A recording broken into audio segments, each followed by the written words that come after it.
대구 경북 대표 시사 프로그램 강수영의 이바구 곧 시작합니다.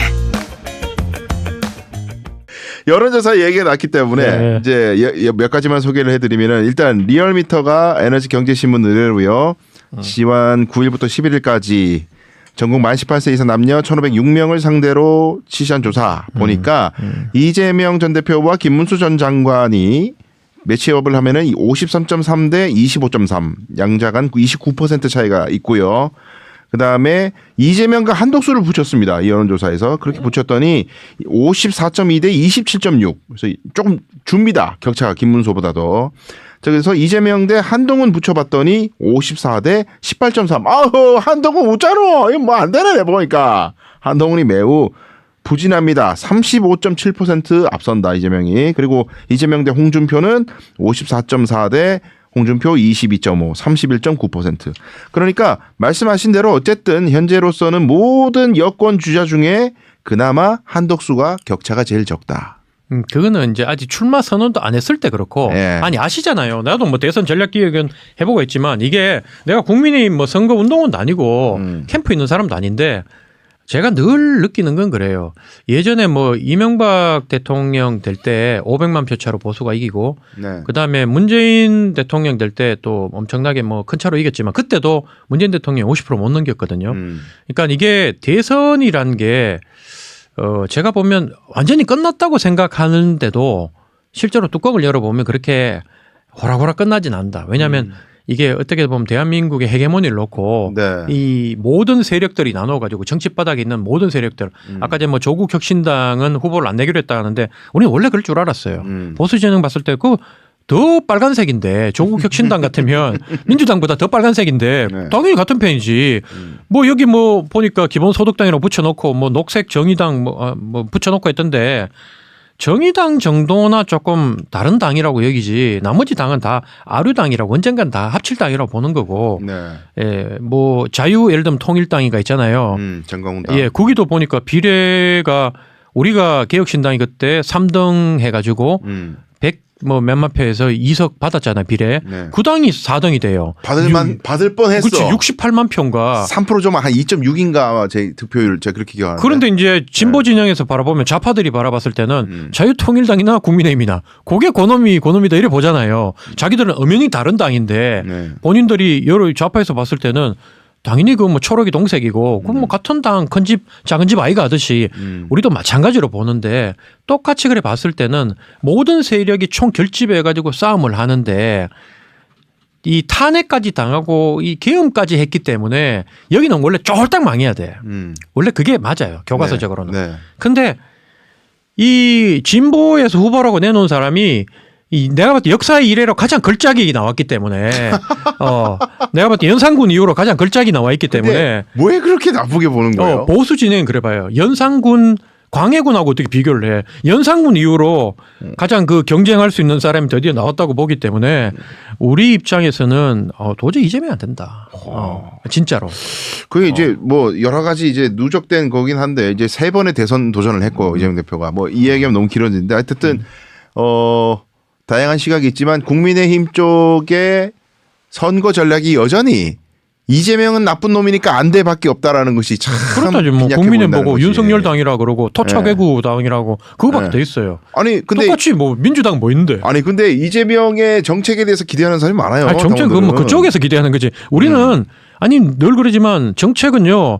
뭐 지금 허은하 대표가 왜 그런지 모르는데 정책을 뭐 준비하고 이러던데 내가 볼 때 허은하 대표 정책이 훨씬 좋아 보이던데 보니까 신혼부부 한 명당 저기 1억씩 준다는 거 얼마나 좋아 보여. 그래서 이제 그 어쨌든 지금 흘러가는 판세가 굉장히 그 어쨌든 진영으로 결집하는 거는 변함이 없고 각자 진영은 37에서 40 정도는 가지고 있으니까 아까 말씀드렸던 중원을 누가 장악하느냐인데 37에서 누가 확장력이 있느냐 싸움으로 가야 되는데 이재명 대표는 어쨌든 잠식을 하고 있고 한덕수가 됐든 누가 됐든 국민의힘 쪽은 아직 자기 박스권에서 못 벗어나거나 박스권도 잃어가고 있는 사람들도 있고요. 지금 뭐 한동훈 같은 사람들. 그거는 이제 한동훈은 말씀마다나 한동훈 전 대표가 될 것 같았으면 보수에서 희망을 걸었죠. 다들 돌아가면서 걸었는데 뭐 가장 중요한 거는 안정감에서 처진 거예요. 이게 탄핵을 찬성하고 안 하고를 떠나서 한동훈이라는 사람에 대한 안정감, 국정을 과연 운영할 수 있느냐. 우리 보수 입장에서 봤을 때는 한동훈 대표가 뭐 저보다도 나이가 몇 살 적고 한데 기본적으로 우리 대한민국 국민들은 55세 미만, 특히 60 미만은 우리 같이 이제 이 복잡다단하고 국민들이 똑똑하고 또 트럼프 시대에 이 시진핑과 트럼프라는 이 극단적인 이 강성 이 강대국 넘버원 투의 중간에 새우등이 돼 있는 우리 입장에서는 좀 뭔가 안정감 있게 그러니까 한덕수 같은 경우에는 저기 안덕건 통상부 장관 산업통상부 장관입니까? 뭐 장관이 일본하고 중국의 관련 장관들하고 같이 우리가 손 이렇게 잡고 우리가 협력하자. 미국 얘기는 일도 안 하면서 우리가 앞으로 이 어려운 시기에 협력해서 잘 돌파하자고 하면서 또 트럼프하고 통하면서는 우리가 중국 쪽에 붙으려는 일도 없다. 우리 중국하고 붙는 건 아니다. 그거는 통상적으로 장관들끼리 모여서 하는 협의였다라고 하는 걸 보고 내가 야 역시 경험이 많으니까 저걸 또 요리조리 빠져나가는구나. 사실은 우리나라 같은 경우에 그게 되게 필요하거든요. 그걸 내가 한독수를 띄우려고 하는 게 아니라 저렇게 해가지고 또 빠져나가는데 뭐 저 윤석열 같았으면 아이 뭐 트럼프 형님 그거 저로 가든지 그래가 시진핑이 열받게 하든지 아니면 아이씨 트럼프 바이든 날리면 얘기했잖아요. 트럼프 저게 뭐 또 헛소리 하고 앉았어. 그러고 야 우리 중국 있잖아 이래 갔으면 이게 또 등거리 외교가 안 되는 거예요. 우리 같은 작은 나라는. 그래서 이런 가운데서 내가 봤을 때 미국도 의도적으로 지금 한덕수를 좀 띄워준다는 말이 있고 그리고 지금 미국에서 고위급 관료가 나중에 한국에 방문해서 여러 가지 한덕수 대행한테 선물을 주고 갈 수도 있다. 이런 얘기까지 루머지만 나오는 걸 보면 적어도 보수 진영에서 대선 결과에 관계없이 거의 포기하는 수준이었다면 이제는 한덕수란 카드를 통해서 뭔가 우리도 해볼만 하다라는 생각을 보수 진영이 하게 됐고 그 힘을 통해서 이제는 앞으로 올라갈 일만 남았고 이재명 대표는 반대로 지금이 가장 헤이데이다. 자기의 전성기고 좋은 날이고 이제는 검정이나 이런 걸 통해서 빠질 일만 남았다. 이미 저기 내란 탄핵 이런 재미는 다 봤거든. 근데 당장 개헌 문제에 있어서도 원래 역대로 보세요. 기득권을 잡은 쪽에서 개헌 안 하려고 그래. 문재인 대통령도 자기가 후보 때 질 때는 개헌하자 그래. 근데 자기가 이길 때 민주당으로 압도적으로 탄핵되고 난 뒤에 탄핵 국면에서 자기가 이길 것 같으니까 민주연구원에서 이 탄핵 저지 팀을 만들어가 문건을 또 만들어. 그랬다가 그게 걸려가지고 역풍을 맞으니까 그 연구위원들 전부 다 한직으로 돌리고 징계했거든요. 그리고 우리도 개헌하려고 한다. 아까도 얘기했잖아. 개헌이란 게 뭐 내각제 비슷하게 뭐 대통령 권력 좀 때가 총리한테 붙이고 뭐 하고 뭐 권한을 강하고 이게 전형적으로 기득권 세력들 권력 잡은 쪽에서 변화를 하지 않으려는 쪽에서 탄핵 개헌을 반대하면서 했던 논리예요. 그러면 어차피 현재 대통령제가 우리나라 대통령제가 제왕적 대통령제고 대통령한테 모든 권력이 집중된 데서 여러 정치적 문제, 제도적 문제가 파생한다고 우리 다 같이 진단을 했다면 대통령의 권한을 줄이는 게 제 첫 번째 저 개헌을 통해서 이루어야 될 정치 개혁의 과제지. 그걸 안 하면 뭘 하겠다는 거예요. 그러니까 이재명 같은 경우에는 내가 그 권력 잡는데 그걸 왜 줄이냐고 얘기를 초재선들이 하는 거 아니야. 이제 그런 시각도 있고 어쨌든 우리는 이제 87년 체제를 극복해야 한다고는 하나 권력자를 국민들 손으로 스스로 못 뽑고 국회의원 손에서 뭔가 권력을 뽑는 꼬라지는 절대 못 봐. 이제 이 거부 정서가 강하잖아요. 우리 그건 맞죠. 예. 그러니까 이제 어떤 방식으로든 제왕적 대통령제를 해소하는데 대통령의 힘을 뺀다. 여기까지는 오케이인데 그 뺀 권력을 국회의원들이 뭔가 컨트롤하는 권력으로 뭔가 넘긴다. 이거는 용납 안 된다는 거잖아. 그걸 용납 안 하도록 하면 되는 거지. 내가 정치권이 있는 사람인데 그걸 왜 지레 짐작해서 대통령이란 절대자의 권력을 국민들이 빼오겠다는 건데 뺏어가지고 왜 그거를 현재 그 대통령보다도 못한 꼬붕들 있잖아요. 수준도 낮은 국회의원들이 그걸 차지한다고 두려워하느냐. 우리 국민들이 그걸 놔두겠느냐. 그러니까요. 차라리 하려면 대통령 부통령제를 하든가. 부통령도 직접 뽑게 하고 나는 그런 얘기가 있어요. 나는 제도는 국민들이 바라봤을 때 앞으로는 어쨌든 대통령이든 국회의원이든 권력이 강화되는 쪽으로 한쪽으로 권력이 강화되는 쪽으로는 가지 않을 것이다. 우리 국민들이 이미 그 정도 수준은 알고 있고요. 그다음에 저는 그래 봐요. 나는 만약에 제도를 바꾼다면 가장 큰 거는 국민의 이 의사가 제대로 좀 현실 정치 권력의 분배에 반영이 되자. 난 이게 첫 번째로 보거든요. 그게 뭐냐. 대통령이 기껏 뭐 표가 다 나눠져 가지고 중도지대 나오고 막 이래가 이번에 표 관리가 기껏 30% 후반대나 40% 초반대로 당선돼서 투표율 뭐 한 60%에 한 40%로 당선되면 도대체 몇 명의 국민이 찬성한 대통령이야. 그냥 무관심하든지 아니면 얘를 싫어하는 국민들이 태반인 한 8알이 되는 곳을 쥐가 통치를 하려니까 되냐고. 그래서 제가 하는 거는 결선 투표를 하든 아니면 뭐 예를 들면 국회의원 권력도 마찬가지 우리가 이 연동형 비례대표를 제대로 하든 그다음에 이 정당 투표를 하는 거를 표를 제대로 정당에서 표를 나눠 가지든 그래서 소수 정당이 그렇죠. 다양하게 들어가서 목소리를 내게 하고 이걸 하도록 하는 게 개혁이지. 그걸 위해서 대통령 권력은 좀 더 뺀다라고 하는 거지. 정부 통령제든 안 그러면 총리도 뭐 같이 투표를 뽑든 뭐 그거는 다양한 운영의 묘미지. 개헌을 하지 말아야 된다고 주장하는 민주당의 논리를 뒷받침하는 건 아니다는 거예요, 이게. 근데 이제 말씀하신 것 중에 정당의 그 뭐라 그럴까 양당제의 폐해를 좀 극복하기 위한 결선 투표제라든지 선거구제 개편이라든지 뭐 이런 것들은 국민의힘 민주당 공이 관심이 없더라고요. 둘 다 관심이 없어. 그쪽은. 그냥 그랬으면 좋겠다. 약간 공자님 말씀처럼 얘기하고 제일 관심 있는 건 4년 중임제. 4년 중임제하고 책임 총리제.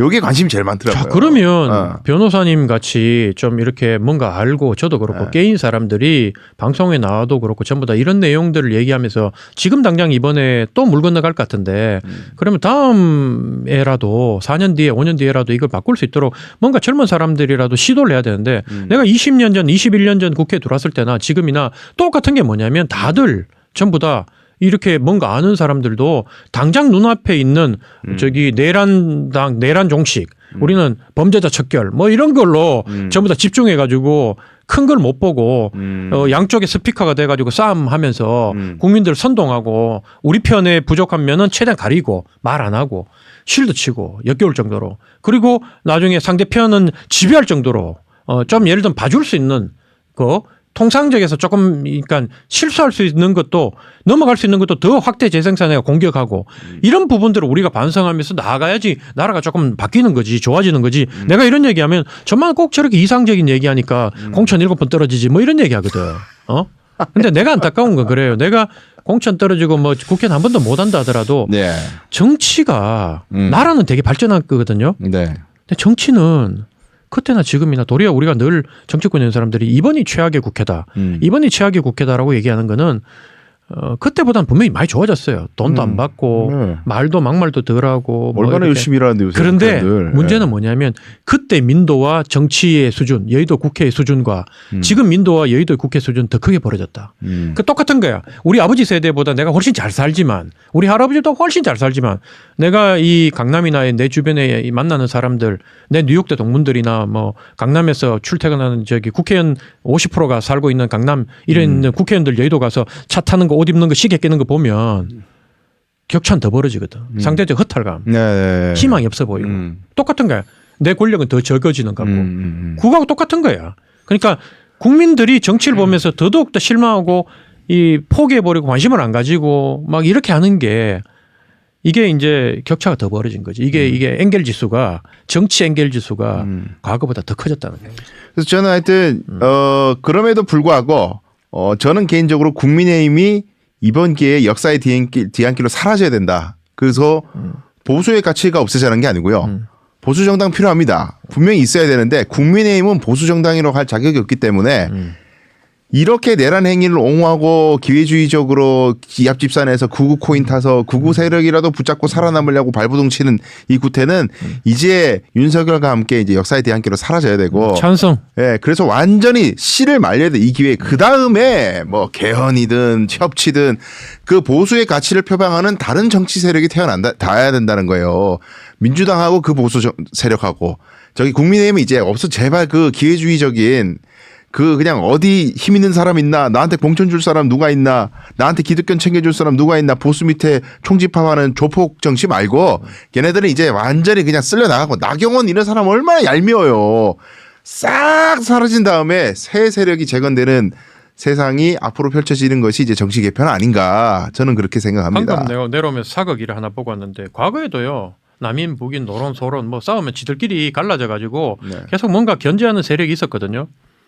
근데 지금은 보면 국민의힘 다 사라져 버렸어. 그럼 민주당이 그 예를 들면 건전한 보수 세력이 올라오도록 가만두겠어요? 나는 그렇게 안 될 거라 봐. 그 중도 보수라는 아니야. 가치관을 선점했어요. 그냥 민주당이 대표가. 아마 지들이 30년 적어도 한 50년 집권하자고 그럴 것 같아. 내가 봤을 때는. 근데 그리고 네. 그리고 그렇게 민주당이 거대 권력이고 저 정도 되면 일본 같았으면 네. 그 안에 개파라도 있어야 되거든. 민주당은 그 개파도 없어. 그걸 견제할 수 있는 내부에서 견제할 수 있는 목소리가 내가 봤을 때는 다른 목소리는 보스한테 들이받고 하는 거는 지금 현재로 봤을 때 윤석열이 있을 때는 둘 다 똑같았다고 보면 윤석열이 사라지고 난 뒤에는 차라리 국민의힘은 안에서 다른 목소리가 나와 들이받고 뭐 이건 아니라 그러고 민주당 그것도 안 해. 그것도 경선 룰에 대해서 한마디만 해도 토착외구가 되고 저 새끼 죽일 놈, 나쁜 놈, 내란 동조하는 놈 이래 버리기 때문에 내가 늘 생각할 때 아까 전에도 뭐 바깥에 우리 피자 먹으면서도 그 얘기했지만 아니면 국민의힘 아니면 민주당 가시면 안 됩니까라고 얘기할 때 내가 늘 저는 그 얘기 안 했습니다. 누가 다른 분이 그런 네. 얘기를 하실 때 내가 그런 생각을 했어요. 그런 상상도 왜 안 해봤겠나. 근데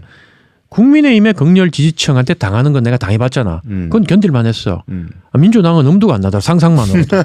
민주당의 그 개딸 극렬 지지층한테 당할 생각하니까 내가 엄두가 안 나. 그러니까 우리 가족들도 결사 반대야. 왜? 국민의힘은 한번 겪어봤거든.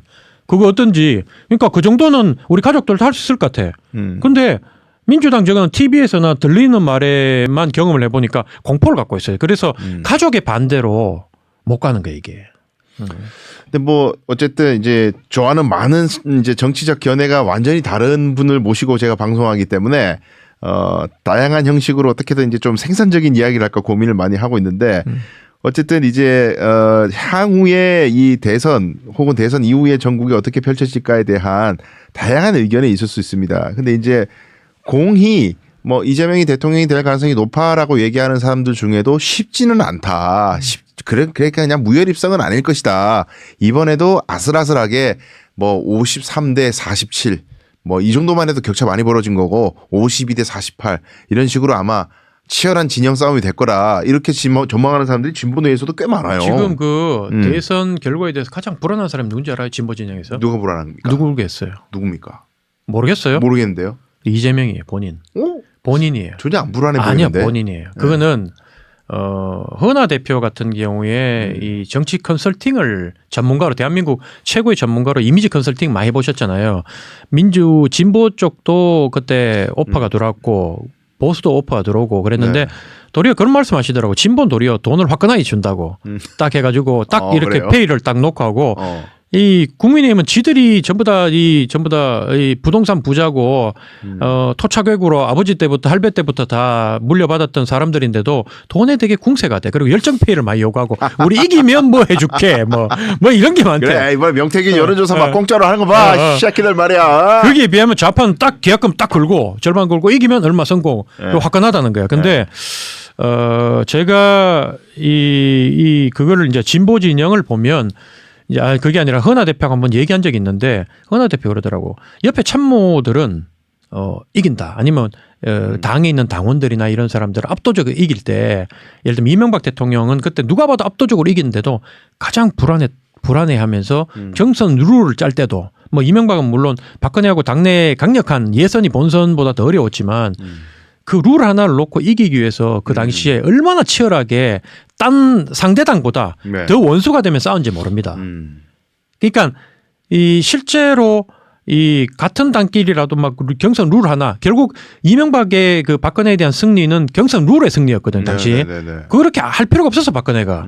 근데 더 절박한 쪽이 이기는데 지금 현재 이재명 그 전 대표 같은 경우에는 후보 같은 경우에는 벌써 세 번째 대선 도전이라고 하시잖아요. 그러니까 이 양반도 이번엔 돼야 되거든. 그리고 자기 지금 가족들이나 뭐 걸려있는 게 너무 많아. 이번에 안 하면 진짜 자기는 스스로 생각할 거야. 내가 이거 지면 죽임을 당할 거라는 생각을 갖고 있을 거야. 그게 정치적 죽임이 아닌 물리적 죽임을 본인도 거기에 대해서 진짜 모든 걸 걸고 진짜 칼을 앞에 딱 놓고 선 기분으로 할 거예요. 근데 도리어 주변에서 좀 느슨하게 이렇게 우리 이깁니다. 뭐 저 내란당 저거 안고 다닌다. 이미 저기는 뭐 할 것 없다. 여론조사 보세요. 20% 이기고 있습니다. 설령 마지막에 20% 아니라 30%로 이재명이 이긴다 하더라도 현재 이재명 심정은 진짜 이 하루하루가 피를 말리면서 가고 있을 거다. 그렇기 때문에 마지막 되면 합종 연행이 보수 진영이 하나씩 이렇게 합종 연행하는 걸 보면서 이재명도 마지막에는 전부 다 끌어안고 합종 연행할 거다. 심지어 녹색정의당까지도 끌어안기 위해서 엄청나게 노력할 거다. 마쿠에서. 그 생각이 전 들어요. 이거는 그 전문가가 얘기를 하더라고요. 그래요. 또 이제 다음 달이 되면 이제 대선 직전이 되는데 다음 달에 모셔가지고 또 이제 그때 되면 또 정치 지형이 어떻게 바뀌어 있을지 모릅니다. 누가 또 이제 거기 되면 이제 경선이 대충 마무리될 거 아니에요. 다음 달 그렇죠. 되면은. 다음 달 그렇죠. 다음 달 초에 네. 첫 주, 둘째 주에 올 거니까. 네, 예. 그때 되면 경선도 어느 정도 마무리될 거고 또 만나 뵙고 재밌는 이야기를 나눠보도록 하겠습니다. 지금 러닝타임이 너무 지나가지고 오늘 방송 여기서 마무리해야 될 것 같습니다. 그래요? 아니, 네. 1시간도 안 됐는데? 아니죠. 저희가 방송을 6시 반. 딱 2분 정도 남았습니다. 네, 더 이야기 안 그래도 제가 꼭 묻고 싶은 건 있었는데 아니, 다 했으면 뭐 됐고. 아니야 중요한 얘기가 있어요. 뭐요? 그 이제 우리 조대현 최고위원의 개인적인 이야기도 좀 풀어내야 되는데 이제 개혁신당 상황이 제가 보기에는 이제 탈당으로 가셔야 되는 상황으로 흘러가고 있는 것 같아서 그렇죠. 예 이게 지금 도저히 한 입을 덮고 살 수가 없는 상황 아니에요. 맞아요. 그래서 이제 법적인 송사도 이제 가처분은 이제 일단락이 돼 있는 상황이고 이제 형사 고발을 저는 이어지고 있지만 이건 수사 결론 나올 때까지는 한참 걸리는 거고. 근데 이제 여기까지 왔으면 도저히 이제 한 입을 덮고는 못 사는데 이준석은 대선 주자로서 뛰는데 이게 뭐 많은 사람들이 의심을 하잖아요. 너 막판에 단일화 할 거지. 너 딜 칠 거지. 어떨 것 같아요? 좌파들이 바라봤을 때. 저는 일단 이번에 이준석은 완주를 할 것 같고요. 완주를 해요? 완주를 할 것 같고 자기는 당선될 생각으로 나온 게 아닌 것 같아요. 그거는 당연하지. 네, 그리고 자기 생각에는 국민의힘이 대선을 진다고 생각하고 있습니다. 그리고 국민의힘이 대선을 지면은 이제 거기가 완전히 박살 나겠죠. 당권 경쟁하고 난리 날 거 아니에요. 요 무주공산 상태에서 자기가 입성하는 걸 생각하는 것 같아요. 아니 근데 내가 만약에 국민의힘 당원이라면 네. 우리가 예를 들어 가지고 한덕수든 뭐 국민의힘에 뭐 김문수든 나와 가지고 이재명 후보한테 뭐 예를 들면 한 15% 졌다 칩시다. 근데 이준석이 정말로 잘해서 한 10% 얻었다 칩시다. 그러면 국민의힘에서 이준석이를 용서할까? 보수를 괴멸시킬 놈인데.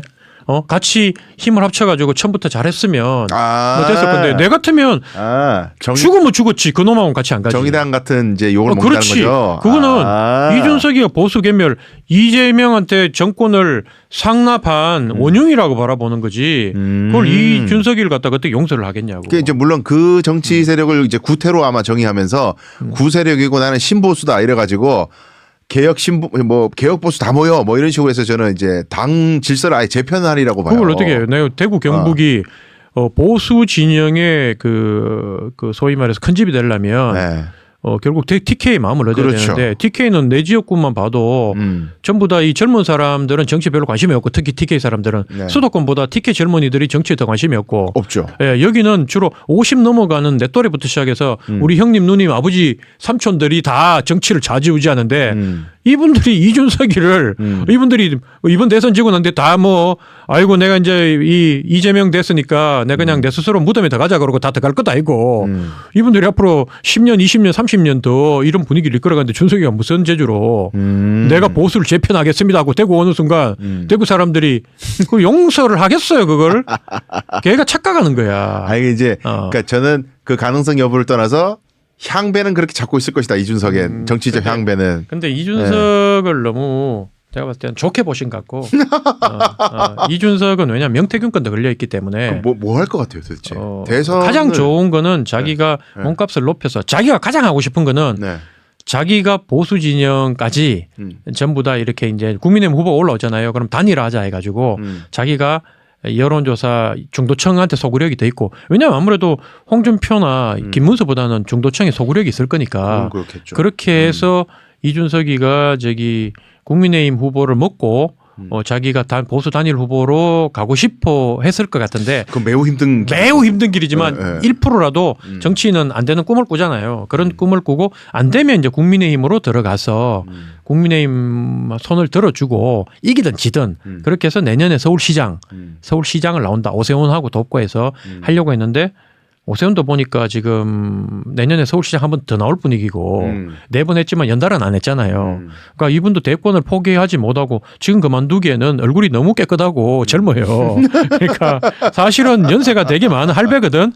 66인가 67인데 근데 이분 같은 경우에도 뭐 포기하지 않을 거고 자기가 포기하려 그래도 그 밑에 딸린 식구들이 뭐 다 저 형님 아버지 나가면 어떻게 우리 뭐 먹고 삽니까 이러기 때문에 못 물러나고 그러다 보니까 준석이는 이제 들어가서 서울시장 뭐 이런 걸 꿈꿨을 것 같은데 계산대로 쉽게 되진 않을 거다. 쉽게 되진 않을 거고 아니면 이제 어쨌든 국민의힘 쪽으로 붙어서 자기 혼자 개혁신당에 국회의원 3명 있는 곳에 뭐 당대표를 지가 하더라도 그렇게 해서 명태균 사법 리스크를 돌파하기는 보다는 아무래도 큰 당에 들어가서 100명 넘는 당에 들어가서 같이 통으로 사법 리스크를 돌파하는 게 낫다고 여기고 어떻게든 국민의힘으로 들어가려고 하지 않겠나 나는 그렇게 봅니다. 결국은 언젠가는 들어가는 뭐 그렇겠죠. 언젠가는 당연한 거고 가급적이면 자기는 빨리 들어가고 싶겠지.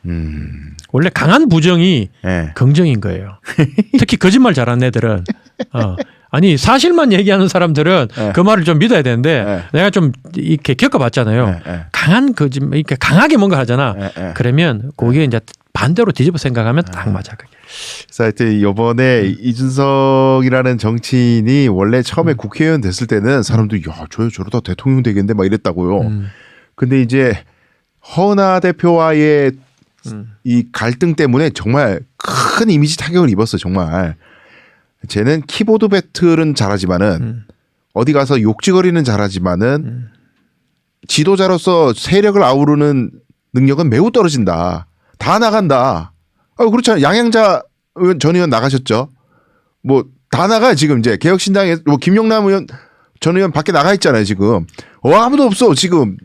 그 뭐 이주영 의원하고 천하람하고 이제 그냥 그 의원 자리 있는 사람들만 남아 있고 지금 조대현 최고위원도 거의 탈당 앞두고 있잖아요. 걔네들 저기 여기 의원들 젊은 의원들 천하람 이주영 뭐 저기 현수막 대구에 100개 걸었다고 막 걸으면서 모자 쓰고 화이바 쓰고 이주영하고 이렇게 걸고 있더라고 사진 찍어서 얼마 전에 대구 왔잖아요. 그 보도자료 내고 그거 보니까 이 어려운 대구 시민들이 그걸 또 사전선거 운동이다 불법 현수막이다 다 고발해줘가 너무 고맙던데 그거 올렸던데 그 기사를 보다 보니까 딱 어떤 생각이 드냐면 내가 참 웃어서 피시고에 그게 작년 딱 요맘때, 작년 요맘때는 아니지 한 10개월 전에 우리가 대구 와서 허은하 대표가 이주영 자리에 허은하가 있고 천하람 자리에 내가 모자 쓰고 같이 현수막을 달던 그 사진에서 이제 둘이가 효용이 다 되니까 10등급처럼 버리고 이제 이게 둘이 올라왔는데 다음에는 또 누가 저 10등급이 돼가지고 내려오고 또 뭐 둘이가 내려오면 그 자리는 또 누가 채울 것인가 영원히 이준석과 김철근만 남을 것인가 이 생각이 뭐라도 하나 지어야지 이준석 옆에는 버티지 아무것도 없이는 버티기 힘드니까 그 생각이 들었고 참 씁쓸했다. 그래서 그 말씀하시기를 뭐 지금 양양자 의원 얘기하는데 양양자 의원이 단순히 국민의힘 간 그 얘기만 알고 있지만 여기서 얘기를 하면 양양자 의원한테 전화를 천하람 의원이 전화해서 공동선대위원장을 해달라고 하니 양양자 의원이 물었대요. 그럼 상임선대위원장은 누구냐 하니까 그건 제가 해야죠 라고 천하람이 얘기하니까 옆에 이제 천하람이 얘기하기를 저 나머지 전직 의원님들 전부 다 공동선대위원장으로 모시려고 합니다. 조홍천 이원욱 의원 뭐 이렇게 그러니까 그 얘기를 듣던 그 양양자 의원의 스태프들이 의원님 저 거짓말쟁이도 또 거짓말해요. 빨리 끊으세요. 라고 얘기해가지고 양양자 의원이 아이고 제가 잘 생각해 보겠습니다. 이분은 점잖은 분이니까 그 스태프들이 화가 나가지고 빨리 끊으라고 거짓말쟁이들 저거. 그래가지고 끊었는데 끊고 확인 전화를 돌린 거예요. 이원욱 의원하고 조홍천 의원하고. 아무도 전화 안 왔대. 근데 전임 의원님들 다 모시려고 전화 다 돌렸다고 얘기를 하고. 그러니까 입만 열면 거짓말이라는 거예요. 이거 참, 이제 친구, 이거 까이는 걸 제가 맨날 이거 봐야 되니까 참, 이거 곤란한데. 그러니까 우리는 그게 눈에 선하고 하도 많이 당해가지고 녹음을 해도 거짓말 하는데. 그러니까 그런 일이 있다 보니까 보세요, 지금. 우리가 개혁신당원도 같이 모였던, 제3지대 모였던 전직 의원들. 선대위 지금 오늘 이준석 발표했잖아요. 공동선대위원, 상임선대위원장은 천하람, 공동은 이주영, 뭐 이기인, 전성균, 그다음에 함익병 한 명 들어갔던데 총괄 뭐 상황실장인가 돈 만지고 조직 만지는 건 김철근 역시나. 근데 보세요. 양양자 국민의힘 같이 허은아 쫓겨나가 지금 소송하고 맞고서 해놨지. 네. 종천 없지. 이원욱도 없지. 김용남도 없지. 맨날 저 펜포에서는 김용남 이거 조대웅보다 더 밉다.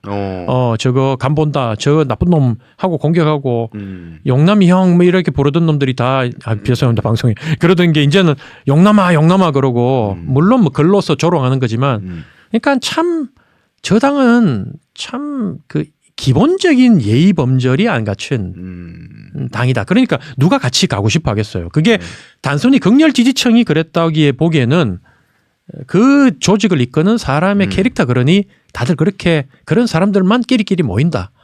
이런 생각이 들어요.